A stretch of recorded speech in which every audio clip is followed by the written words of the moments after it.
Hello my divine soul, কেমন আছো তোমরা বন্ধুরা? আজকের আমি যে বিষয়ের উপর রিডিং করতে চলেছি সেটি হলো এমন তোমার মধ্যে কি গুণ রয়েছে বা কোন বৈশিষ্ট্য রয়েছে যেটা তোমাকে অন্যদের থেকে আলাদা বানায়, বা তোমার মনে হতে পারে তুমি অন্যদের থেকে একটু আলাদা। তোমাকে হয়তো অন্যরাও হয়তো বলে থাকতে পারে যে তুমি অন্যদের থেকে একটু আলাদা রকমের। এমন কোন ধরনের বৈশিষ্ট্য রয়েছে বা কোন ধরনের গুণ আছে যেখানে তোমাকে অন্যদের থেকে আলাদা বানায়, বা তোমার মধ্যে এমন কোন ক্ষমতা রয়েছে যে ক্ষমতাটার ফলে তোমাকে অন্যদের থেকে আলাদা বানায়। তো চলো দেখে নিই ইউনিভার্স তোমাকে কোন ধরনের এমন কোন ডিফারেন্স জিনিস দিয়েছে যেটা তোমাকে অন্যদের থেকে আলাদা বানায়। বন্ধুরা, এটা একটা জেনারেল রিডিং, জেনারেল প্রেডিকশন, তাই যতটা রিজনেট করবে ততটাই নেবে, যেটা রিজনেট করবে না সেটা ছেড়ে দেবে। হতে পারে সেটা অন্য কারোর জন্য, বা হতে পারে তোমার সঙ্গে পুরোটাই রিজনেট করলো, আবার কিছুটা হয়তো নাও করতে পারে। তো ইউনিভার্স তোমার প্রত্যেকটা মানুষের মধ্যে কিছু না কিছু একটা আলাদা রকমের বৈশিষ্ট্য থাকে, কারণ প্রত্যেকটা মানুষই আলাদা, আর প্রত্যেকটা মানুষের মধ্যে তার নিজস্ব কিছু ক্ষমতা থাকে। তো হয়তো সেটা অনেকেরই মধ্যে এতটাই বেশি পাওয়ার থাকে যে যেটা দিয়ে সে পুরো দুনিয়া চেঞ্জ করে দেয়, আবার কারোর মধ্যে এতটাই রয়েছে যে সেটা সে নিজের লাইফকে চেঞ্জ করার জন্য যথেষ্ট থাকে।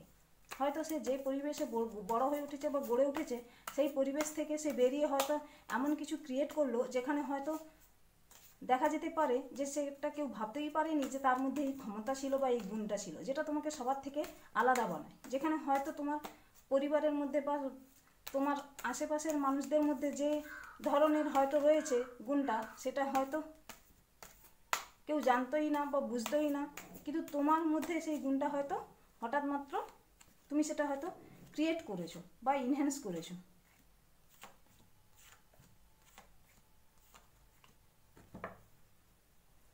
দ্য ম্যাজিশিয়ান, ওয়া, টপ অফ দ্য ডেক।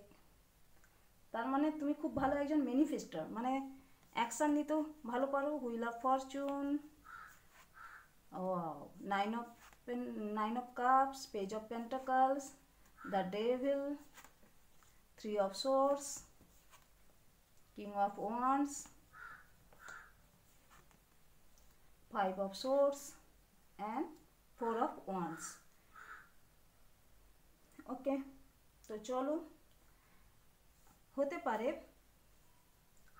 তোমার মধ্যে হয়তো এমন কোনো সিচুয়েশানের মধ্যে তুমি পড়েছিলে বা এমন কোনো জায়গাতে তুমি হয়তো আটকে ছিলে যেখানে হয়তো থার্ড পার্টির কারণে বা কোনো থার্ড রিজন, মানে তৃতীয় কোনো রিজন বা কোনো থার্ড পার্টির কারণে তোমাকে সেই সমস্যাটা ফেস করতে হয়েছে বা তোমাকে সেই জায়গাটা ফেস করতে হয়েছে। এমন কিছু হতে পারে যদি তুমি রিলেশনশিপে থেকেছিলে বা রিলেশন ছিল তোমার কারোর সঙ্গে, বা তুমি যদি কোনো সম্পর্কের ক্ষেত্রে দেখতে চাও দেখো, তাহলে সেখানে হয়তো এমন কোনো থার্ড পার্টি ছিল বা থার্ড পার্সন ছিল বা কোনো থার্ড রিজন ছিল, তৃতীয় রিজন ছিল, যে কারণে হয়তো তোমার মধ্যে এমন কোনো কারণ যেটা সেই সম্পর্কটা তোমাকে খুব আঘাত করেছে বা কষ্ট দিয়েছে, বা যেখানে হয়তো তোমার স্টেবল এনার্জি পাওয়ার কথা ছিল তুমি সেখানে স্টেবিলিটি পাওনি, যেখানে সিকিওর হওয়ার কথা ছিল সেখানে তুমি সিকিউরিটি পাওনি, বা যেখানে তোমার প্রোটেক্টেড থাকার কথা ছিল তুমি হয়তো সেখানে প্রোটেকশন পাওনি। এমনও হতে পারে। কারণটা কি? কারণটা হচ্ছে যে তুমি হয়তো তৃতীয় ব্যক্তিকে নিয়ে আসোনি, কিন্তু তোমার সঙ্গে যে জুড়ে ছিল সে হয়তো সেই তৃতীয় ব্যক্তিকে তোমাদের মধ্যে নিয়ে এসেছে, বা এমন কোনো তৃতীয় কারণ ছিল যে তৃতীয় কারণের জন্য হয়তো তোমার মধ্যে এইরকম ধরনের সমস্যা আসতে পারে। এবং কি হয়েছে বলে দেখি, তোমার মধ্যে হয়তো এমন কিছু মানুষরা ছিল যে মানুষরা হয়তো তোমার কাছ থেকে অনেক কিছু লুকিয়েছে, অনেক কিছুই তোমার কাছ থেকে লুকিয়েছে, তোমার পিঠ পিছে হয়তো ছুরি মেরেছে, বা তোমার হতে পারে এমন কোনো কারণ থাকতে পারে, তৃতীয় কোনো এমন কোনো উদ্দেশ্য ছিল যে উদ্দেশ্যটা হয়তো তোমাকে জানানো হয়নি, মানে এমন কোনো তৃতীয় কোনো প্ল্যানিং ছিল যে প্ল্যানিংটা হয়তো তোমাকে তার মধ্যে ইনভলভ করানো হয়নি। মানে ধরো তুমি যে মানুষের সঙ্গে যুক্ত থেকে বা যে কানেকশানে ছিলে তুমি সেখান থেকে হয়তো তোমাদের মধ্যে কোনো প্ল্যানিং ছিল, সেই প্ল্যানিংয়ে হয়তো তোমরা সেটা ডিল করছিলে, কিন্তু তার থেকেও বাইরে তোমাকে সরিয়ে দিয়ে বা তোমাকে লুকিয়ে তাদের যে ব্যক্তিরা তারা কিন্তু অন্য কিছু একটা ডিল করে বসে আছে, মানে তারা তোমাকে ওভার ক্রস করে গেছে বা তোমাকে ডবল ক্রস করে গেছে। সেই জায়গাটায় কি হয়েছে বলো দেখি, তোমাকে ক্রস করে গিয়ে ডবল ক্রস করে গিয়ে তারা নিজেদের মধ্যে একটা ডিল বানিয়ে নিয়েছে, এবং যে ডিলটা তুমি হয়তো জানতে না, এবং পরবর্তীকালে হয়তো দেখা গেছে সেই ডিলের ফলে তোমাকে অনেক বেশি সাফার করতে হয়েছে বা অনেক বেশি লস পেতে হয়েছে, এবং দ্বিতীয়বার তুমি সেই মানুষগুলোর প্রতি হয়তো আর ভরসা করতে পারোনি বা বিশ্বাস করতে পারোনি, এবং হতে পারে সেই মানুষগুলো হয়তো কোনোদিনই ভরসার যোগ্য ছিল না, কিন্তু তবুও তুমি তাদের উপর হয়তো ভরসা করেছিলে, বিশ্বাস করেছিলে। এবং এর ফলে কি হয়েছে বলো দেখি, এর ফলে যে তুমি তাদের মধ্যে যে ডেভিল এনার্জিটা ছিল, তাদের মধ্যে যে ডেভিল মনোভাবটা ছিল, সেই মনোভাবটা তুমি জানতে পেরেছো। এবং এর কারণে হতে পারে তুমি তাদের প্রতি খুব অবসেসড ছিলে, বা তোমার মনে হয়েছিল তুমি সেখানে বাঁধা হয়ে রয়েছো, বন্ডেজ হয়ে রয়েছো, বা তুমি এমন কোনো জিনিসের প্রতি অ্যাডিক্টেড ছিলে যে অ্যাডিকশানটার জন্য হয়তো তোমাকে এই তৃতীয় ব্যক্তি হয়তো হারাতে যথেষ্ট হয়ে মানে সফল হয়েছে। এই যে তৃতীয় রিজনের জন্য, তৃতীয় কোনো কারণের জন্য তোমার জীবনে যে এই ধরনের সমস্যাগুলো এসেছে, এটা হয়তো তোমার কোথাও না কোথাও কোনো অ্যাডিকশান ছিল, কোথাও না কোথাও অবসেসড ছিল তুমি কারোর প্রতি বা কোনো জিনিসের প্রতি, এবং তোমার যেন মনে হয়েছিল তুমি সেই জিনিসটা ছাড়া বাঁচতে পারবে না, বা তুমি সেই জায়গাটা ছাড়া বাঁচতে পারবে না, বা তোমার যেই জায়গাটাতে তুমি এনার্জি দিয়েছিলে, সেটা কেরিয়ার হতে পারে, রিলেশন হতে পারে, কোনো প্লেস হতে পারে, যেই জায়গায় হোক না কেন, যেই জায়গাটা তুমি ছিলে, সেই জায়গাটা তোমার মনে হতে পারে যে তুমি যেই জবে ছিলে বা যেই ধরনের রিলেশনে ছিলে, তোমার মনে হয়েছিল যে ওটাই তোমার ফার্স্ট অ্যান্ড লাস্ট। মানে তোমার মনে হয়েছিল যে ওর থেকে বেরোলে তোমার হয়তো জীবনে আর তুমি কিছু করতে পারবে না, বা জীবনে হয়তো আর এগোতে পারবে না। এইরকমই কিছু তোমার নিজস্ব চিন্তাভাবনা তোমাকে হয়তো সেখানে আটকে রেখেছিল। এবং এর ফলে কি হয়েছে বলো দেখি, এর ফলে তুমি যখন তাদেরকে হারাতে চাওনি, কিন্তু সেই মানুষগুলো তোমাকে হারাতে কোনো সমস্যা বোধ করেনি। সেই মানুষগুলো ভেবে নিয়েছিল, বুঝতে পেরেছিল তোমার দুর্বলতাটা কোথায়। সেই মানুষগুলো বুঝতে পেরেছিল যে তুমি হয়তো তাদেরকে খুব হারাতে চাওনি, তুমি তাদের প্রতি অবসেসড ভীষণ পরিমাণে, বা তুমি তাদের প্রতি হয়তো ভীষণ পরিমাণে অ্যাডিক্টেড, বা তুমি তাদেরকে হয়তো প্রোটেকশন দিচ্ছ, বা তুমি তাদের জন্য হয়তো সিকিউরিটির জন্য চেষ্টা করছো, কিন্তু তাদের যে ডেভিল মনোভাব, তাদের যে নেগেটিভ চিন্তাভাবনা, সেই চিন্তাভাবনা তুমি ধরতে পারোনি। এবং যার ফলে কী হয়েছে, তোমাকে সেই লসের মুখ দেখতে হয়েছে, বা তোমার পিঠ পিছে ছুরি মেরেছে, তোমার সঙ্গে যে নেগেটিভ জিনিসগুলো করেছে সেটা তুমি ধরতে পারোনি। এবং পরবর্তীকালে কী হয়েছে বলে দেখি, তুমি সেই জায়গাটা থেকে বেরিয়ে নিজের জন্য একটা কিছু চেষ্টা করেছো, নিজের জন্য এমন কিছু চেষ্টা করেছো। তুমি যখনই সেই সমস্ত মানুষদের মধ্যে থেকে বেরিয়েছো, তুমি তখনই তোমার মধ্যে যে চিন্তা ভাবনা, তোমার মধ্যে যে অ্যাবিলিটিটা রয়েছে, তোমার মধ্যে হয়তো তুমি সেই ওই মানুষগুলো থেকে সঙ্গে থেকেই তোমার মধ্যে মনে হয়েছে যে যখন তুমি ওই মানুষগুলোর সঙ্গে ডিল করছিলে, তখনই তোমার মনে হয়েছে যে তোমার মধ্যে যে ক্রিয়েটিভিটিটা রয়েছে, বা তোমার মধ্যে যে কি ক্ষমতা রয়েছে, সেটা হয়তো তখনই তুমি জানতে পেরেছিলে। কারণ হয়তো দেখা যাবে তোমারই উপর তারা সবাই ডিপেন্ড ছিল, তোমারই উপর হয়তো তারা সবাই খুব মানে তোমার উপরেই তারা ডিপেন্ড ছিল, এবং তোমাকে দিয়েই হয়তো তারা সব কিছু কাজ করিয়ে নিত। এবং যখন তাদের দরকার পড়েছিল ততক্ষণ তোমাকে কাজে লাগিয়েছে, এবং যখন তোমার দরকার নেই তখন তোমাকে হয়তো তারা ছেড়ে দিয়েছে। এবং সেই জায়গাটা হয়তো তুমি যখন বুঝতে পেরেছো তোমার মধ্যে কি ক্ষমতা রয়েছে, তোমার মধ্যে কি চিন্তাভাবনা রয়েছে, সেই জায়গাটা থেকে তুমি কি করেছো না, নিজেকে সেখান থেকে বের করে নিয়ে এসেছো। এবং তোমার মধ্যে যে ব্রেভ একটা মনোভাব রয়েছে, সাহসিকতা রয়েছে, তোমার মধ্যে যে দেখো তুমি এমন একজন মানুষ যেখানে তুমি একা দাঁড়িয়ে কিন্তু সব কিছু করতে পারো। তোমার মধ্যে যে সাহসিকতাটা রয়েছে, সেই সাহসিকতাটা কিন্তু সবার মধ্যে ছিল না, এবং সবার মধ্যে থাকে না। তোমার মধ্যে এই কারণেই তুমি সবার থেকে আলাদা, কারণ কি তুমি মানুষের নেগেটিভ চিন্তাভাবনাকে খুব সহজে ধরে নিতে পারো। তুমি মানুষের চিন্তাভাবনাকে খুব সুন্দরভাবে খুব ভালোভাবে ধরে নিতে পারো, এবং কে কীরকম ধরনের তোমার প্রতি মনোভাব রাখছে সেটাও তুমি ধরতে পারো। বা নিয়ার ফিউচারে কি হতে পারে তোমার মধ্যে হয়তো সেই আন্দাজটা এসে যায়। মানে তোমার ইনটিউশন পাওয়ার খুব স্ট্রং, এবং হতে পারে তোমার মধ্যে একটা লিডারশিপ কোয়ালিটি রয়েছে, মানে যেটা কেউ করতে পারে না, সেটা হয়তো তুমি সেই কাজটা করতে পারো, এবং সেই কাজটা না অনায়াসেই তুমি করে দাও। এবং তোমার এই সাহসিকতাটা তোমার কিন্তু অন্যদের থেকে তোমাকে নিজেকে আলাদা বানায়। এবং হতে পারে তোমার মধ্যে তোমাকে যতই লোকেরা কষ্ট দিক না কেন, যন্ত্রণা দিক না কেন, তুমি কখনোই সেই সমস্ত জিনিসগুলো নিজের মধ্যে অ্যাবজর্ব করো না, যে নেগেটিভিটিগুলো তোমার উপর মানে দিয়ে থাকে। তুমি অনায়াসে সেই নেগেটিভিটিগুলোকে দূর করে দিতে পারো, এবং তুমি নিজের জন্য না একটা নতুন রাস্তা সবসময় তোমার মধ্যে একটা ব্যাকআপ প্ল্যানিং না অলরেডি সবসময় থাকে। মানে যদি তুমি ধরো কোনো কিছুতে একটা কাজে তুমি নিজেকে যোগ করেছো, তো সেই কাজটা যদি তোমার মধ্যে মনে হয় যে সাকসেসফুল হতে পারে আবার নাও হতে পারে, বা কোনো রকমের হয়তো তোমার মনে হতে পারে যে মনে হচ্ছে এই কাজটা হয়তো ততটা স্টেবিলিটি দেবে না, তুমি তখন কি করো বলে যে তোমার মধ্যে এমনই একটা চিন্তাভাবনা আসে যেখানে তুমি নিজের জন্য আবার একটা ব্যাকআপ প্ল্যানিং করে রাখো। মানে তুমি সবসময় না নিজেকে কাজের মধ্যে যুক্ত রাখো, এবং তোমার এই লিডারশিপ কোয়ালিটি, তোমার মধ্যে যে সবসময় একটা ব্যাকআপ প্ল্যানিং থাকে, এই ব্যাকআপ প্ল্যানিংটা কিন্তু তোমাকে অন্যদের থেকে আলাদা করে। এবং তোমার মধ্যে না সবসময় যেন একটা ফোকাসড এনার্জি থাকে। তুমি যে কোনো কাজের প্রতি নিজেকে যোগ দাও কেন, তোমার মধ্যে একটা ফোকাস এনার্জি থাকে। মানে তুমি সবসময় ফোকাসড হয়ে থাকো, যে কাজটা তুমি করছো সেই কাজটা যেন পারফেক্টভাবে করতে পারো, এবং যে কাজটার প্রতি তোমার নিজস্ব নিজস্ব যে ক্ষমতা দিচ্ছ, নিজস্ব যে কাজ করতেছো, সেই কাজের প্রতি না তোমার অনেক নলেজ গেন হয়। মানে তুমি যে কোনো কাজ করতে গেলে তুমি এমন নয় যে অন্যের উপর নির্ভর করে তুমি তোমার কাজটা করছো। মানে তোমার মধ্যে এই নয় যে তুমি ধরো কোনো কিছু কোনো মানুষের সঙ্গে হয়তো তুমি নিজেকে কাজ করছো, বা অনেকগুলো মানুষের সঙ্গে মিশে বা তোমার পরিবারের সঙ্গে মিশে তুমি কোনো কাজ করতেছো। এটা নয় যে তুমি সব কাজ তাদেরই উপর ডিপেন্ড করে দিয়ে তুমি চুপচাপ বসে থাকো, এমন নয়। তোমার মধ্যে এতটাই নলেজ আছে, তুমি পুরো কাজটাই না তোমার নখদর্পণে থাকে। মানে তুমি যেই কাজই করো না কেন, তুমি সেই কাজের প্রতি পুরোপুরিভাবে নলেজ গেইন করো এবং নলেজ নিয়ে সেই কাজটাকে করো। এবং এর ফলে না তোমার মধ্যে একটা নলেজেবল পাওয়ার রয়েছে, যেখানে কিন্তু অত সহজে কেউ তোমাকে বিট করতে পারে না, বা যে কেউ সহজে তোমাকে হারাতে পারে না। সে তুমি তর্কে বলো, যুক্তিতে বলো, যাই বলো না কেন, তোমার মধ্যে একটা লজিক্যাল মাইন্ড রয়েছে। এবং যেইখানে না তুমি সেই জায়গাটাতে লোকেরা তোমাকে যতই আথুরা তর্ক করুক না কেন তোমার সঙ্গে, বা লোকেরা তোমাকে যতই ভুল বোঝানোর চেষ্টা করুক না কেন, তুমি ঠিক তার আসল যে মনোভাব চিন্তা ভাবনা তুমি সেটা ঠিক ধরে নাও, এবং ধরে নিয়ে না তারই প্ল্যানিংয়ে তাকেই তুমি কাছাড় মেরে দাও। মানে তুমি তারই প্ল্যানিংয়ে তাকেই বুঝিয়ে দাও যে সে কতটা ভুল। এবং এর ফলে না তোমার মধ্যে এই চিন্তাভাবনাটা লোকেরা, আশেপাশের লোকেরা খুব ভালোভাবে বুঝতে পারে।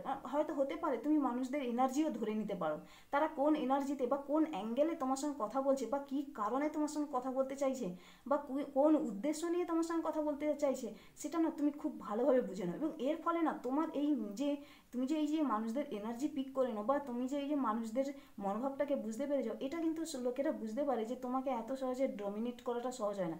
এবং এর ফলে না তুমি অন্যদের থেকে সম্পূর্ণ আলাদা মানে থাকো। তোমার মধ্যে না আলাদা এই মনোভাবটার কারণেই তোমাকে কিন্তু অন্যদের থেকে আলাদা বানায়। এবং শুধু যাই হোক না কেন, তোমার মধ্যে যদি তুমি ধরো যাই কাজ করো না কেন, সব কিছুর পিছনে না তোমার মধ্যে লজিক যেমন থাকে, তুমি সব কিছুর পিছনে একটা স্টেবল এনার্জি আনার জন্য চেষ্টা করো। এবং যেই কাজটা করো সেটা এই কারণেই করো যেখান থেকে হয়তো তুমি টাকা ইনকাম করতে পারবে। তুমি অযথা কিন্তু কোনো কোনো অন্য কোনো জিনিসের পিছনে কিন্তু নিজের টাইম কিন্তু স্পেন্ড করো না। মানে শুধু যে সারা দিন ধরে যে আনন্দ ফুর্তি করে শুধু হচ্ছে আড্ডা মেরে চর্চা করে এই ধরনের জিনিসে কিন্তু তুমি সময় নষ্ট করো না। তোমার মধ্যে সবসময় এই ফোকাসিং এনার্জিটা থাকে যে কিভাবে তুমি আর্ন করবে, কিভাবে তুমি নিজের জন্য সেলফ ডিপেন্ডেন্ট হবে বা সেলফ ইন্ডিপেন্ডেন্ট হবে, এবং তুমি কি করে পয়সা ইনকাম করে বা টাকা পয়সা ইনকাম করে একটা স্টেবল এনার্জি নিয়ে আসবে। সে নো ম্যাটার তোমার এজ কত, যেই এজেই থাকো না কেন, তোমার মধ্যে একটা সবসময়ের জন্য এইরকম ধরনের একটা চিন্তা ভাবনা আছে, যেখানে তোমার মধ্যে কো ডিপেন্ডেন্সি মনোভাব নেই। তুমি নিজের ডিসিশন নিজে নিতে পারো, তোমার ডিসিশন মেকিং পাওয়ার রয়েছে, এবং তুমি যে ডিসিশনটা নাও সেই ডিসিশনের উপর কাজ করো। মানে ফোকাস এনার্জি আছে, এবং তোমার কাছে যাই আছে না কেন, তুমি কখনোই না সেটার জন্য না সবসময় কেঁদে বেড়াও না। মানে তোমার মধ্যে মানে একটা রোদু মনোভাব নেই যে তোমার কাছে এটা নেই, ওটা নেই, সেটা নেই, কখনোই নয়। তোমার কাছে যা আছে তুমি সেটাকে দিয়েই নিজের জন্য এতটাই ভালো প্ল্যানিং করে কাজ করো, যেখান থেকে তুমি হয়তো ইনকাম করতে পারবে। এবং তোমার সবসময়ের জন্য চিন্তাভাবনা একটাই চিন্তাভাবনা, যেখান থেকে তুমি ইনকাম করবে সেই ইনকামের পিছনে তুমি সময়, এনার্জি, টাইম, যাই কিছু মানে যাই এনার্জি তোমাকে ইনভেস্ট করতে হওয়ার কথা তুমি সেটাই ইনভেস্ট করো। এমন নয় যে তুমি শুধু মানে নলেজ ইনভেস্ট করে দিয়ে চুপ থাকো, এমন নয়। তুমি দরকার পড়লে তার পিছনে টাকা ইনভেস্ট করছো, নলেজ ইনভেস্ট করছো, এবং প্রপারলি সেটাকে ট্রেন্ড করে, মানে কিভাবে কি করলে প্ল্যানিং করে সেটাকে কিভাবে করলে তবে সাকসেসফুল হতে পারবে, তুমি টোটালটাই সেটাকে কাজে লাগাও। এবং এর ফলে তুমি যেই এনার্জিতে নিজেকে নিয়ে আসছো না কেন, সেই এনার্জি থেকে তুমি সবসময় যেন স্টেবিল, তোমার আসল উদ্দেশ্য থাকে তুমি যে কাজটা করছো সেই কাজটার মধ্যে যেন স্টেবিলিটি পাওয়া যায়। এবং এই স্টেবিলিটির জন্যই তুমি কিন্তু যাই কাজ করো না কেন, তুমি সেই কাজের প্রতি নিজেকে 100% সঁপে দাও। মানে তোমার মধ্যে চিন্তাভাবনা একটা এমনই যে তুমি এখানে ওখানে সেখানে এনার্জি না নষ্ট করে তুমি এমন একটা জায়গাতে এনার্জি নষ্ট করো যেখান থেকে তুমি পরবর্তীকালে একটা টাকা ইনকাম করতে পারবে, বা একটা স্টেবিলিটি নিয়ে আসতে পারবে। বা তোমার মধ্যে এমনই একটা চিন্তাভাবনা যে শুধুমাত্র অন্যদিকে সময় নষ্ট না করে নিজেকে কি করে নলেজেবল বানাতে হয়, বা নিজের পার্সোনালিটির উপর কিভাবে কাজ করতে হবে, এবং কিভাবে তোমাকে নিজেকে সমাজের সঙ্গে মিশতে গেলে, চলতে গেলে কিভাবে তোমার পার্সোনালিটি ডেভেলপ করতে হবে, তোমার নিজের গ্রোথ কিভাবে হবে, তুমি সবসময় যেন সেই চিন্তা ভাবনাতে থাকো। এবং এর ফলে না তোমাকে অন্যদের থেকে আলাদা করে। কারণ তুমি হয়তো সেই সমস্ত মানুষদের মধ্যে পড়ো না যেখানে তুমি হয়তো সব মানে যারা চর্চা করছে, যারা সবসময়ের জন্য শুধু ভাব দিচ্ছে এখানে ঘুরতে যাবে, ওখানে ঘুরতে যাবে, সেখানে মানে তুমি এরকমই টাইপের মেন্টালিটি নয়। তোমার মধ্যে মেন্টালিটি হচ্ছে এটাই যে তুমি কিভাবে নিজেকে একটা স্টেবল এনার্জিতে নিয়ে আসবে, এবং যার পিছনে তুমি এনার্জি নষ্ট করতেছো সেই এনার্জির পিছনে সময় যে দিচ্ছ তুমি, সেখান থেকে তোমার কি প্রফিট পাচ্ছ, তোমার মধ্যে কি গেইন হচ্ছে, বা তুমি কোথা থেকে সেই জায়গাটা থেকে তোমাকে কি দিচ্ছে, রিটার্নে তুমি কি পাচ্ছ সেটার জন্য তুমি সবসময় ভাবো, এবং যার ফলে তুমি সেই জায়গাটাতে না নিজের লজিক্যাল মাইন্ডকে কাজে লাগাও। এবং এর ফলে পরবর্তীকালে কি হচ্ছে বলতে কি, পরবর্তীকালে তোমার যে একটা সাইকেলে তুমি যে সাইকেলটা তোমার জন্য একটা ভালো সাইকেল ইউনিভার্স তোমার হাতে তুলে দিচ্ছে। মানে তুমি ধরো একটা ব্যাড সাইকেলের মধ্যে ছিলে, বা স্বাভাবিকভাবেই যদি তুমি সেই জায়গাটা থাকো, তুমি একটা সেই সাইকেলের মধ্যে ছিলে যে সাইকেলের মধ্যে তোমার অনবরত তুমি ঘুরে চলেছিলে, সেই ব্যাড সাইকেলটা এন্ড করে দিয়ে তোমার জন্য ইউনিভার্স গুড সাইকেল দিচ্ছে। মানে হুইল অফ ফরচুন আসছে তোমার জন্য, তোমার দুর্ভাগ্যের দরজা বন্ধ হয়ে যাচ্ছে, এবার থেকে সৌভাগ্যের দরজা তোমার জন্য খুলছে। মানে তুমি যাই কাজ করো না কেন, যেই কাজের পিছনে ইনভেস্ট করছো সেই কাজ থেকে তুমি নিজের জন্য প্রফিট পাবে, রিটার্নে তুমি প্রফিট পাচ্ছ, রিটার্নে তুমি একটা ভালো অ্যামাউন্ট পাচ্ছ, বা যার পিছনেই কাজ করছো না কেন সেখান থেকে তুমি সম্মান পাচ্ছ, রেসপেক্ট পাচ্ছ, প্রসপারিটি পাচ্ছ, অ্যাবান্ডেন্স পাচ্ছ এবং স্টেবিলিটি পাচ্ছ। যার পিছনেই তুমি এনার্জি দিচ্ছ সেই এনার্জিটা তোমাকে কিন্তু ডিসঅ্যাপয়েন্ট করছে না, তোমাকে কিন্তু আনহ্যাপি করছে না, তোমাকে বরঞ্চ প্রসপারিটি দিচ্ছে, রেসপেক্ট দিচ্ছে, স্টেবিলিটি দিচ্ছে, অ্যাবান্ডেন্স দিচ্ছে। এবং এর ফলে কি হচ্ছে, তুমি যে তোমাকে দেখে লোকেরা বুঝতে পারছে যে তুমি কতটা পরিমাণ ম্যাচিওর, এবং তোমার যে এনার্জি সেই এনার্জি কিন্তু অন্যদের থেকে আলাদা। হতে পারে নো ম্যাটার তোমার এজ যাই হোক না কেন, হয়তো হতে পারে তুমি একটা ইয়াং এজের ছেলে বা মেয়ে, সেই জায়গাটাতে হয়তো হতে পারে তুমি এই বয়সে এসে যে পরিমাণ নিজেকে ইনহ্যান্স করছো বা নিজের গ্রোথের জন্য, সাকসেসের জন্য যে চেষ্টাটা করছো সেটাও তোমাকে অন্যদের থেকে আলাদা করছে, বানাচ্ছে। আবার হতে পারে তোমার এজ যদি অনেকটা বেশি হয়ে থাকে, কিং অফ ওয়ান্স মানে যথেষ্ট পরিমাণে বয়স হয়েছে তোমার, এবং সেই জায়গাটাতে তুমি নিজেকে কিংয়ে পরিণত করার জন্য যা তোমার করার দরকার, তোমার যা কাজ করার দরকার, যা অ্যাকশান নেওয়ার দরকার তুমি সেটাই নিচ্ছ। এবং ম্যাজিশিয়ান কথার অর্থ বোঝায় এখানে top of the deck magician এসেছে। ম্যাজিশিয়ান বলতে তোমার মধ্যে আনলিমিটেড পোটেনশিয়াল রয়েছে, এবং যেই পোটেনশিয়ালটাকে তুমি কাজে লাগাচ্ছ, তুমি অ্যাকশান নিচ্ছ, তোমার মধ্যে তো যথেষ্ট পরিমাণে এক্সপিরিয়েন্স রয়েছে, এবং সেই এক্সপিরিয়েন্সটাকে তুমি কাজে লাগাচ্ছ এবং নিজের জন্য অ্যাকশান নিচ্ছ, আর সেই অ্যাকশানটাই তোমাকে গুড ফরচুনে নিয়ে আসছে। পরবর্তীকালে নিয়ার ফিউচারে তোমাকে এটাই সবার থেকে আলাদা বানাচ্ছে, তুমি সাকসেস হচ্ছ, তুমি অ্যাবান্ডেন্স ক্রিয়েট করছো, তুমি নিজের জন্য স্টেবিলিটি ক্রিয়েট করছো এবং নিজের জন্য প্রসপারিটি ক্রিয়েট করছো। এটা কিন্তু এমন নয় যে তোমাকে অন্য কেউ হাতে তুলে এনে দিচ্ছে, তুমি নিজের জন্য নিজেই ক্রিয়েট করছো, আর এটাই তোমাকে সবার থেকে আলাদা করে বানায়। কারণ তুমি যা কিছু করছো, যা তোমার পাস্টে যা কিছু ঘটেছে তুমি তাকে ভুলে গিয়ে বা সেখান থেকে এক্সপিরিয়েন্স নিয়ে, বা যে সমস্ত মানুষগুলো তোমার পিঠ পিছে ছুরি মেরেছে বা যাই কিছু করে থাকুক না কেন, তুমি সেখান থেকে নিজের এনার্জিকে সেখান থেকে বের করে নিয়ে এসে তুমি নিজের জন্য কাজ করছো, নিজের উপর কাজ করছো, এবং নিজের যে কোথায় ভুল হয়েছে, নিজের যে কোথায় ঠিক করেছো, বা তোমার মধ্যে কোন পাওয়ার রয়েছে তুমি সেটাকে সেলফ রিয়েলাইজেশন করছো। এবং এর ফলে তোমার যে স্টেবিলিটি, তুমি একমাত্র তোমার লক্ষ্য হচ্ছে তুমি কিভাবে স্টেবিলিটি নিয়ে আসবে তোমার লাইফে, কিভাবে তুমি প্রসপারিটি গেইন করবে, তুমি কিভাবে অ্যাবান্ডেন্ট হবে, এর জন্যই তুমি সমস্ত রকমের এনার্জি তুমি তারই উপর দিচ্ছ, আর এটাই তোমাকে অন্যদের থেকে আলাদা বানায়। হতে পারে তুমি হয়তো অন্যদের থেকে এই কারণেই আলাদা, তোমার মধ্যে ডিসিশন মেকিং পাওয়ার রয়েছে, তুমি অন্যদের এনার্জি, অন্যদের যে খারাপ মনোভাব সেটা তুমি ধরতে পারো, অথবা তুমি কার পিছনে কিভাবে ইনভেস্ট করলে সেখান থেকে প্রফিট পাবে সেটাও হয়তো তোমার মধ্যে চিন্তা ভাবনা রয়েছে, এবং এর জন্যই না তোমাকে সব দিক দিয়ে আলাদা বানায়। কারণ তোমার মধ্যে এত একটা ক্রিয়েটিভ মাইন্ড রয়েছে, দূরদৃষ্টি সম্পন্ন মানুষ হতে পারো তুমি, এবং তুমি না খুব ভালোভাবে বুঝতে পারো যে নিয়ার ফিউচারে কি হতে পারে বা কি হতে চলেছে, এটা হয়তো তোমাকে সম্পূর্ণভাবে আলাদা বানায়। এবং এটা তুমি বুঝে নাও যে কোন মানুষ তোমার জন্য কী রকম মনোভাব নিয়ে রাখছে, এগুলো তো না খুব ভালোভাবে ধরতে পারো, এবং যার ফলে না তোমাকে অন্যদের থেকে সম্পূর্ণ আলাদা বানায়। বন্ধুরা, এটাই ছিল আজকের মেসেজটি যদি ভালো লেগে থাকে তাহলে like, share and subscribe and comment. দেখা হচ্ছে নেক্সট ভিডিওতে। Thank you for watching.